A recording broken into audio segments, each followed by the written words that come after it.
Hello guys, welcome to my channel. So karon guys, nakoy mga tutorial. Kini nga video tutorial para ni sa mga wa pa kabalo sa paggamit sa remote sa Inmax nga version 2 or Inmax 2020.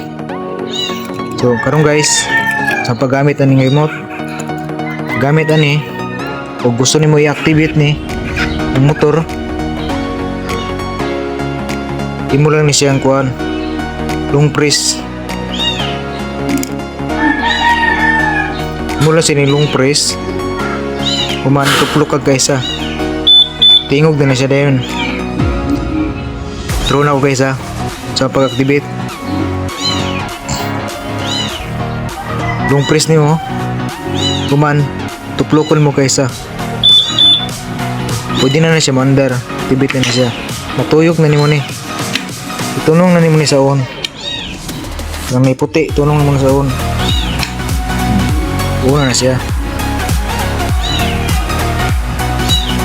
Pwede po nimo na siya ikuhan. Pag human, gusto nimo i-lock siya, ay deactivate nimo. Buhaton nimo, isa ra ka long press. Long press nimo, wala nang line na. Lock na na, di na nimo siya matuyok guys. Di na siya matuyok. So, true na ko ha.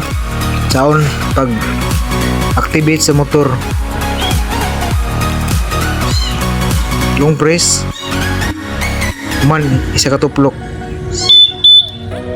Pag deactivate nimo, long press lang guys ha. Oh, ninahon lang guys. So